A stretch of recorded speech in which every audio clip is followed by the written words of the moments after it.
Hey everyone, welcome to the Deep Drive podcast. This is a real life podcast designed to encourage you throughout your week. We know that showing up for an hour a weekend just isn't enough to fill you up, and so we want to encourage you as you're driving around town or hanging out at home. This is an upgraded Deep Drive where we got video and upgraded because I got my friend here, Kelly Bradley. Kelly, you are our new executive pastor of leadership and ministry, and you've been on the team for 3 or 4 weeks now, so really new. So I want to give everybody a little bit of a intro to who you are and what you've been through. So you are originally from Arkansas. That is true. Tell people what part of Arkansas that you were from. I am from a little town called Heber Springs. Heber Springs, famous for what? Cardboard boat racing. Cardboard boat on our racing. lake. That's yes. a claim to fame. Now, for those that have no idea where Arkansas is, because they live in California, or give them some kind of direction. Easy to miss, I would say to the right of Texas. There you go, to the right of Texas. So our family was traveling for Christmas, and we flew out of LAX. And Sorry about that. Yeah. And if you've been to the Southwest Terminal in LAX, there's that Chick-fil-A there, and then like 3 seats for 900 people. And somehow we got them, and we were looking at all the departures on the TV, and I started quizzing my kids on the cities that are there. And these are like, they have major airports. You should know where these are. And they had no idea. They'd never heard of Wichita. They had never heard of Tacoma. So now we just look at maps all the time. That's what we're going to do. Yeah, good. So you've been in LA for 25 years or so. 25 years. And most recently you were helping run the Dream Center, which a lot of people have heard of, especially in holiday programs, or maybe especially in the LA fires. You guys were huge in helping with the relief efforts. So tell everybody a little bit of about what you were doing at the Dream Center. Yeah, I came to the Dream Center right out of college. I was 21 and just really wanting to make a difference. I thought I'd be there for a year as a volunteer, and it turned into 25 years. And I did a lot of different things over the years. So I spent a lot of years doing outreach. So driving trucks, delivering furniture to families, did a lot with the foster care system within that, trying to keep kids at home, prevent kids from being split apart. And then I moved on to kind of open a residential program. We had ended up having 3 full floors for homeless families.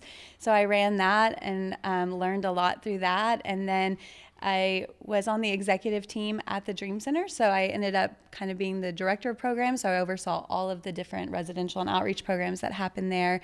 And then for the last 5 years, I was also serving as the worship pastor at the church. So I did a lot of things in those 25 years. It was a super fun time, but I'm excited to be here at Real Life and excited to see what God has for me now. Amazing. So I got residential program, I got foster care, adopted a couple local schools, did worship ministry, kids ministry. Says here you cured polio as well on your resume, which I thought was very impressive.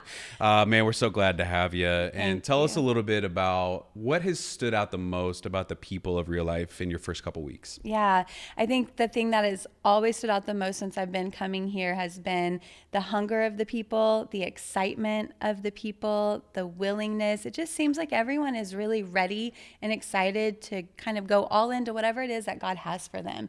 And you can feel it in the room on the weekends, but you can also sense it when you're talking to people. You can sense it when I walk through the kids' space and see the volunteers. Everyone is just excited and ready and hungry, and I think it's really awesome. It really has stood out to me the most. Yeah, I brag on Real Life all the time when I'm talking to other friends about the receptivity and the eagerness to go and do and serve and sacrifice, and it has just been a real joy to lead. And so this week we had a baptism weekend at all 4 of our services, and you told me that as your family was attending Real Life before you joined the team, the baptism weekend was your favorite out of all of them that you got to go to. Tell me, what was it about the baptism weekends that inspire you? Oh my gosh, I loved it. I stood there for the entire time, not knowing one person who was getting baptized, and cried the whole time. It was such a beautiful expression. I think, again, it was a lot of just the joy of the decisions that were being made that day. And I really was so excited to see how many young men were being baptized, how many families were being baptized. I thought it was just the most beautiful expression of taking that kind of public stance on your faith. And I loved how the whole room celebrated every single one. I thought it was such an exciting and beautiful and meaningful day. Yeah, love it. Well, if that's you and you're listening today that you got baptized, we want to tell you we're proud of you and we're grateful for your courage to take that step. And I'll remind you what I said this weekend, that it's the starting line, not the finish line. And so you just started a race. But the good thing is you're not running alone. You got a church that loves you and is for you, and we're excited to help you take every step from here on out. Now, as we were teaching, we were in the book of 1 Peter, and we were in chapter 1. And Peter wrote these words. I'm going to read verse 6. It says, he tells his audience, be truly glad. There is wonderful joy ahead, even though you must endure many trials for a little while. These trials will show that your faith is genuine. And then what we learned is that his audience was under an oppressive government, and they had suspicious neighbors, and they had foreign values. And the line that we threw out there was that we expect comfort, and God assumes hardship. And that line like pushes back against most of our culture, because I would say, even myself included, my default assumption is that life will either already be comfortable or that it ought to be getting more comfortable. That's how most of us assume the next day is going to go. And we wouldn't I don't think most people would say it out loud just like this, but we would say, I think that's what we deserve. It's like what we're owed is a comfortable life. So where do you find in your life, or the people that you've led, that expectation of comfort?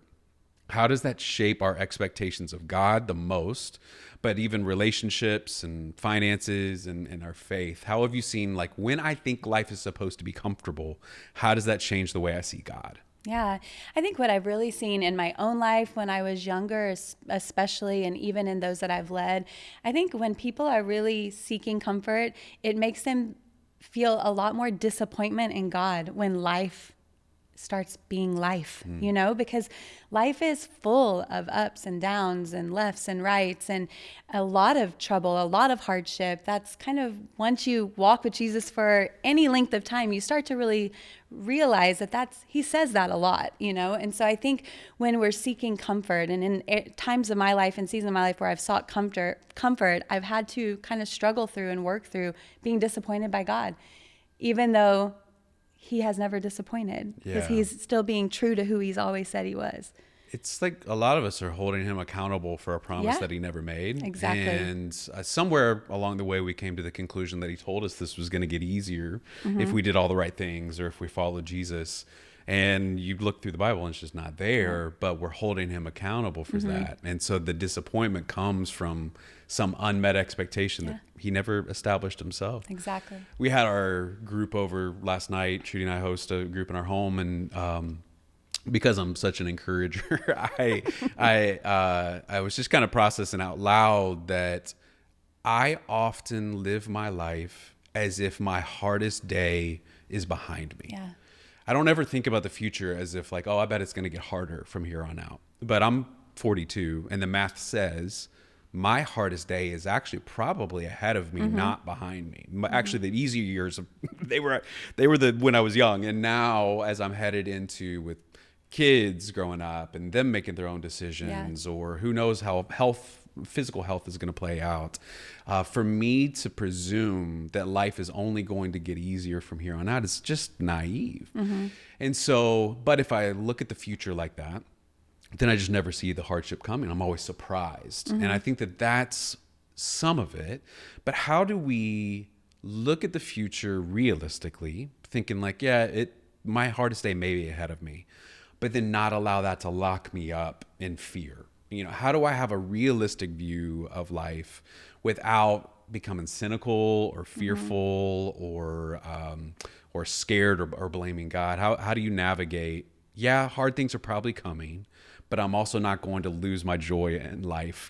Peter, in that verse 6, he said to consider it joy, to have joy for these temporary trials. So how have you navigated that in your faith in your life? Yeah, I think the best indicator of hardship in the future is looking at the hardship in the past and knowing that I got through that and I grew from it.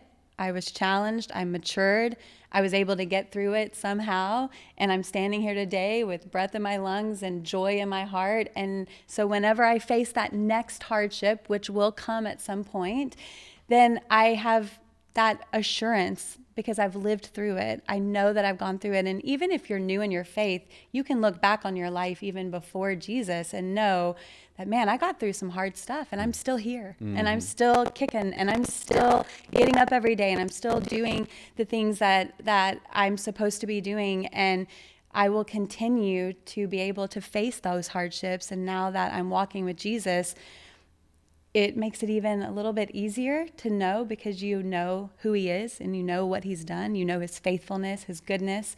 And so it kind of gives you that ability to prepare for when those times come, he will help me get through it. Yeah, that's great. I'm doing this reading plan right now, a Bible reading plan, and I'm going to read through the Bible in a year, and somebody smarter than me organized it all. And so I'm reading a little bit. I'll read like 2 or 3 chapters of the Old Testament and then like 1 chapter of the New Testament a day, and kind of balances it all.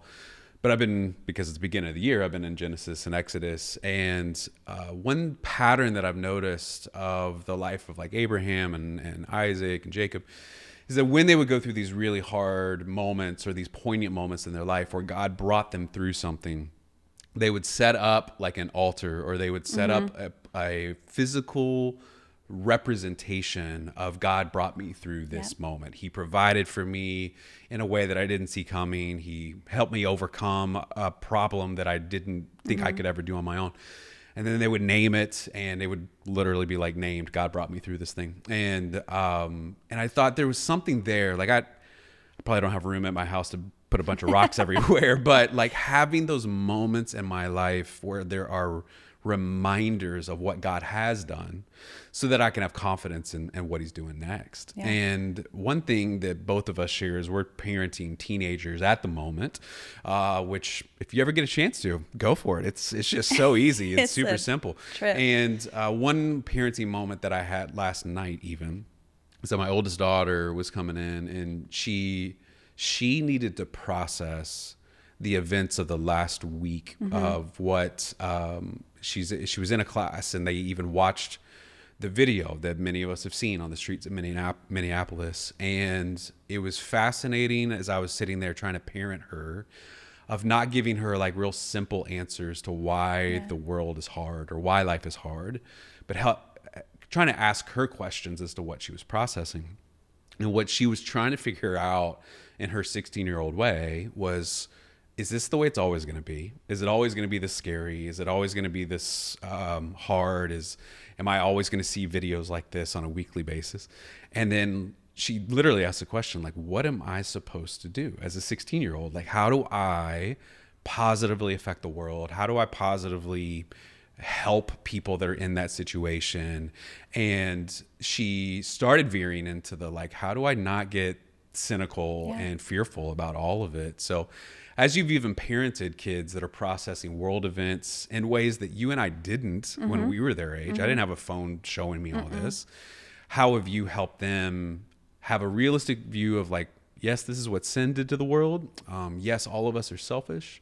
Yes, all of us want to protect our point of view as if it's the only point of view. And Jesus truly is the hope of the world, and not allow the overwhelming challenges of our current moment to get us into that fearful or cynical state. How are you navigating those conversations at home? It's so interesting that you said that. I had a very similar conversation with my 14-year-old daughter last night as well, because the same exact thing happened at school. She in a class had a whole conversation about it, watched the video, and she was asking some of the same questions, and she was more asking like, what do you do, Mom? Like, how do you do this? And I realized in that moment, I was reminded how important it is that to always remember as a parent, especially like they're watching us, they're watching how we respond. And I just encouraged her to allow herself to feel what she was feeling, allow herself to ask the questions that she was asking, and to find those trusted adults and people that are, a little bit further in life and further with Jesus than her, that she can go to, that's not just in her home, but outside of her home, go to your small group leader at youth and ask some of these questions and get some other people's perspectives and opinions. Because when I look back on my life and some of the hardest moments, and I just know that there was always someone older than me, wiser than me, more experienced than me, that I would always kind of lean on to watch and to look at how they were stewarding and how they were navigating it. And I would always try to write stuff down just so that I could remember, like I would write down like kind of what I was thinking, what I was feeling, how I was processing it. And I didn't know what I was doing at the time because I was kind of young, but, and I've continued to do that in marked moments of life. And when the world kind of shifts, or my world shifts, I've had to kind of go to that place of just getting it out in a healthy way, and finding those people around me that can help me wrestle with those conversations, wrestle with those questions, wrestle with those emotions, and not try to think that I'm going to have all the answers on my own, to make sure that I'm staying rooted in reading the Bible, in praying, in worshiping, the things that I know help me stay in a place where I feel connected to God, and that I'm doing those things, but at the same time, I'm not trying to do it all by myself or figure it all out, because there's no way I can. I love what you said there, especially for parents or any honestly, this is just a great leadership lesson of letting her feel what she was feeling, or letting her ask those open-ended questions that there aren't actual simple answers to. And I had found that in parenting and in leadership, sometimes we rush to the like simplest answer to shut down the uncertain, or because I'm uncomfortable because I actually don't have a great answer for you. Spoiler alert to all the kids listening, parents don't always know what to say. Not at all. And so I go to like just something real easy, or like a trope almost, just to quiet the conversation, but you allowed her to process. And I think that that's going to serve her well, because she's going to keep running into these moments. Same for my daughter, same for all of us. And so that's great. Speaking of like tropes or just empty words that we try to give people to make them feel better, we talked about one of them this weekend, which is the old saying that God won't give you more than you can handle. And it's one of those like, someone's telling me what they're going through. It is a lot. And honestly, I feel totally uncomfortable with what they're sharing with me. Yeah. And so just to try to give them a little bit of hope, I'll say, well, God won't give you anything that you can't handle. Only problem is that's actually not in the Bible. It's not a quote. So here's, we talked about these two verses this weekend, and I want to give everybody a little bit of credit. If you've ever said that, it's okay. Like, you don't have to feel bad about yourself. Here's what I think you were thinking you were quoting was 1 Corinthians 10:13. This is, God is faithful, and he will not allow the temptation to be more than you can stand. When you are tempted, he will show you a way out so that you can endure. And so it is true that God won't allow us to be tempted beyond our ability to resist it. That's what that verse says.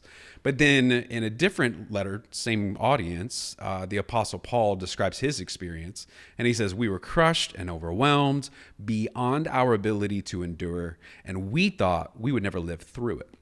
In fact, we expected to die. But as a result, we stopped relying on ourselves and learned to rely only on God who raises the dead. And the Apostle Paul's like the GOAT. Like, he's the greatest church planner of all time. He wrote so much of the New Testament. He has shaped the globe almost more than anybody outside of Jesus. And he says, life was so overwhelming, I thought I was going to die. And instead, it resulted in dependence on God. And so how does it change your view of God, your view of the events in life, knowing that, God might actually bring something that you cannot handle on your own, but it'll result in dependence as opposed to you just muscling through it? How does that change the way you see the trials that are almost certainly still coming for our lives? Yeah, I mean, I think honestly that has shaped my Christianity more than anything else. I was unfortunately and fortunately faced with a situation like this at 22 when my dad passed very quickly from cancer. And I had grown up a pastor's kid, grown up in church, in the Bible Belt. And so I had heard that my whole life. God won't give you more than you can handle. God won't give you more than you can handle. And when my dad died, and had just moved to California like 4 weeks before that, I felt completely lost, very overwhelmed. I went back to Arkansas, had no idea where my life was going to go now. I didn't know what I was going to do. And at 22, I didn't have the tools. I didn't have the emotional maturity. I didn't have the life experience to even know how to handle that. And I was a Christian and I was a pastor's kid. And so a lot of people were I felt like I was being watched, like, how is she going to handle this? And it was too much. And I had to learn really quickly that it is okay to not be okay. And I think that lesson has really carried me in my life, but also in my leadership and also as a parent. I think it's helped me really understand that life is really hard sometimes. And, working at a place like the Dream Center where we were working with so many people that coming straight off the street, straight out of addiction, straight out of prison, straight out of human trafficking, really extreme situations that I could never possibly even wrap my mind around. I was able to listen to those stories, to hear that, and to let people know that feeling of, I don't know how to survive this, is the prime place where God can come in and you can learn how, apart from him, you can't. And I think that there's some things in life that you can only learn through living it. And I think that's dependency on him is one of those things.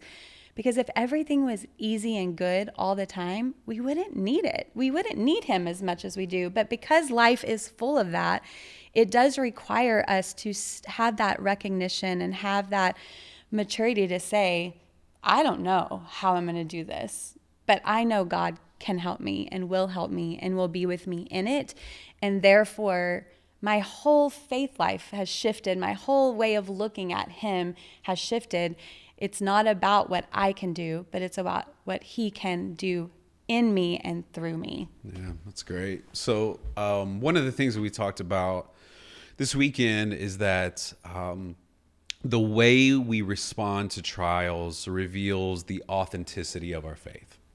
And it may even sound a little harsh I hope it didn't, but what we meant by that is that when everything is easy and good, it's not really a test as to whether you really believe, whether that you believe in who God actually is as opposed to who you thought he would be, that whole we're holding him accountable to promises he never made. And so if it means that there is such thing as a genuine faith, that also means that there's such thing as a false faith or a incomplete faith or an unhelpful faith. And we talked about 3 versions. One of them was shallow, kind of like I was inspired in the moment, but it never really grew roots. And so as soon as things get hard, I'm out. The other one was conditional. It was like, as long as everything's getting easier, then I'm in. But the minute anything gets complicated, I'm out. And then the other one, which I'd love to hear your perspective on, because this will be very relevant, is the inherited faith, which is my family believes, so that probably means I'm good. Or I grew up around it. Or my grandma believes, and she's been praying for me. Or I went to camp one time when I was 10, and I prayed that prayer, and so I'm kind of hoping that gets me in at the end of it all. So you grew up not only in a Christian house, but your dad was the one on the stage preaching to everybody. So how did you move from this is mom and dad's thing that they really love, I grew up around it, but at some point I have to actually own it myself? When did that moment happen for you? Yeah, I would say in college. I think while I was in college, it was I was first time living on my own in a way. And I started really wrestling with, why do I believe what I believe? Because it had just been kind of so ingrained in me that I knew I loved Jesus. I knew I loved his church. I knew I wanted to be a part of that. It wasn't necessary. I wasn't questioning him in any way, but I recognized really quickly when I was out from under their roof that I did not really know why I believed what I believed. And I really realized, like, actually, there's a lot that I grew up being told and even experiencing that I actually don't even think that I agree with, or that I even like, or I even prefer. And so I had to go on this journey of kind of discovering, what does walking with Jesus look like for me? And I think through college, I started that journey. But if I'm being really honest, I think it was once I was actually in Los Angeles in a new environment, felt like a foreign country. I'll be honest with you. It was crazy. I still can't believe I live in California, but I was exposed to new things. I was exposed to new ideas. I was exposed to new people, to new kinds of people. And I realized like I grew up in a world that was very small.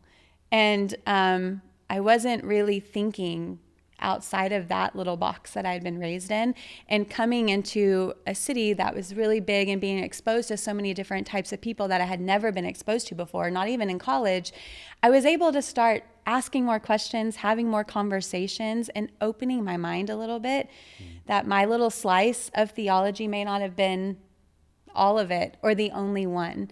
And I think, so I think it was probably really solidified, from that point of like 22 to 25, when I was really kind of walking it out, experiencing new things, watching life not be so easy and having to navigate it, and having to see people that have been through things 100 times harder than me, and watching their faith and being encouraged by that, and opening my heart and mind up to other, points of view. And I think then I was able to really establish what are my values and what do I believe and what are the main things. And that's what I've really tried to always anchor to. What are the main things? Because if I get off into all the minor things, then I'm going to start being really dissatisfied probably, and frustrated or confused or whatever. So I've tried to anchor my life to the main things. Well, what I love about what you said is that you had a moment where you grew up in a Christian house, and you, as a young adult, had a moment where you thought, okay, maybe mom and dad weren't right about everything, but then you didn't discard everything. And I think that that's the trend that I watch so often, is that young adults get out of the house, start thinking for themselves a little bit, start having a little more freedom, exposed to different ideas and people. Believe it or not, rural Arkansas versus downtown LA, probably very different experiences, I'd imagine. And instead of saying because they were wrong, or maybe even they weren't wrong, I just see it a little differently about this much, I don't have to throw out all the other stuff. And there's this, there are a lot of people that use a lot of words, whether it's deconstruction or whatever else. It's just, I think a lot of them are people saying the church I grew up in or the family I grew up in, they weren't right about 100% of everything. And so now I'm going to overreact instead of saying, well, who is Jesus really? Let me go on that journey. Let me read what he said about himself. Let me try to do it in a as healthy of an environment as possible, which isn't alone, I would like to say, for everybody. You figuring this out on your own is not going to work, because he's going to end up looking a whole lot like you. And he's going to agree with a whole lot of what you think already. It's just really dangerous. Yeah. But instead of saying, all right, maybe everything wasn't perfect growing up, but it doesn't mean I got to throw everything out. I would just encourage anyone that right now you're wrestling with that, no matter how old you are, don't dismiss who Jesus actually is, because a few people that represented him to you were wrong about a couple things. Yep. So wanted to make that note. Really appreciate you doing that. Last thing I want to talk about is wrapping full circle back to this whole feeling out of place as a Christian. Peter calls us foreigners, and it's not because we moved to a new place, and it's not because we don't speak the language. It's because when we start following Jesus, he just changes the way we see everything. And when you feel out of place, when you're uncomfortable, there's kind of like these two extremes that you're tempted to do, and there's some spectrum in between. The first one being, let me attack things that are different than me and tell everybody why they're wrong and why they ought to think and see the world more like me. And I'm going to be really aggressive toward that. Or I can just shrink back and become a hermit that hides from everything that's different around me. And so how do you try to navigate? I imagine as you were working downtown LA, you're getting people off the streets. They weren't coming in with a fully polished Christian theology and understanding of the world. You may have even had combative people that wanted help but didn't want to believe what you believe. So how do you navigate, all right, I truly am living differently. I see things differently. I have different values. Most of the culture around me is different. How do I not attack them to where I ruin the relationship? or hide and be scared of everything? Or how have you found a healthier third option? Yeah. I think that what has really helped me in that is with someone that is completely different from me, or someone who is a lot like me, who can lean on the sides of being too religious or too judgmental or whatever, right? I think it works with both extremes and everything in between. And it's that I've really learned to look at the person before the problem or the issue. Because I think it's easy for us to, that kind of person, and we put the problem or the issue or the belief or the mindset or the thing in front of the human. And so what I have found to be super helpful is when I sit with someone who I know has a lot of different thoughts, opinions, beliefs, and even those that are combative or angry, I always just first want to ask their story. I want to hear who they are, what they've gone through, what got them to this point, because I've never once heard a story and not been like, oh, no wonder.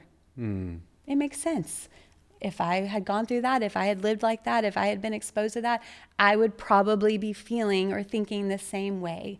And I think what it has done for me is it's helped me, honestly, be a little less judgmental, a little less harsh, a little less critical, and a little more compassionate, having a little more ability to empathize. And I've learned that some of the most powerful things that you can say to someone is, I'm so sorry.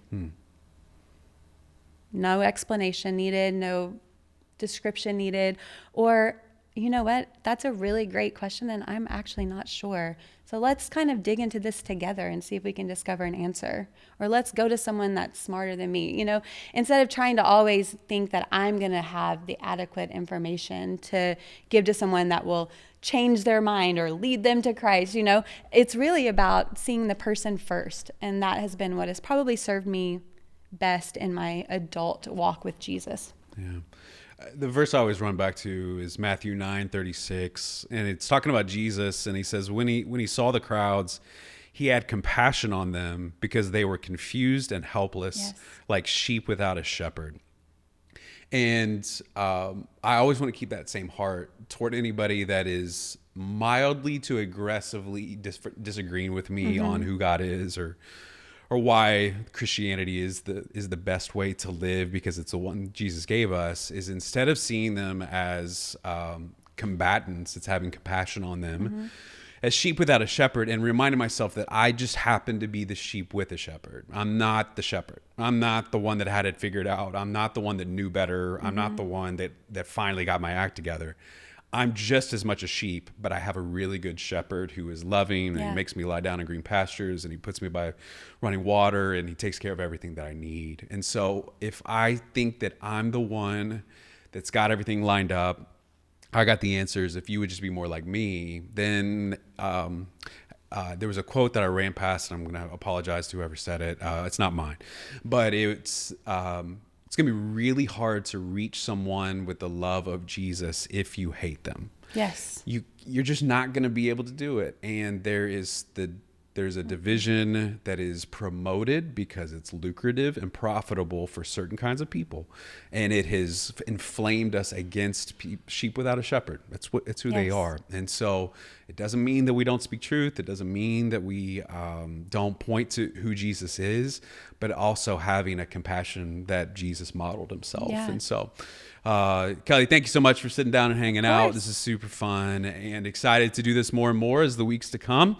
Real Life, we love you. If you were baptized this weekend, we're proud of you, and super stoked to get started on our new series that starts this week called Made Well, where we're going to do some of this. We're going to keep coming in to areas that are kind of confusing in our world and try to bring clarity specifically around what it means to be a man, what it means to be a woman. I know you're going to be encouraged.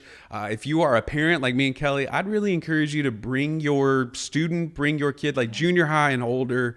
I'd love for you to sit with them, have them ride shotgun with you during this series, because it's going to stir up some great conversations for you to have over lunch, at home, as you're hanging out. And we would love to equip you to have these conversations with the people in your life. So, Real Life, we love you, and we will see you next week.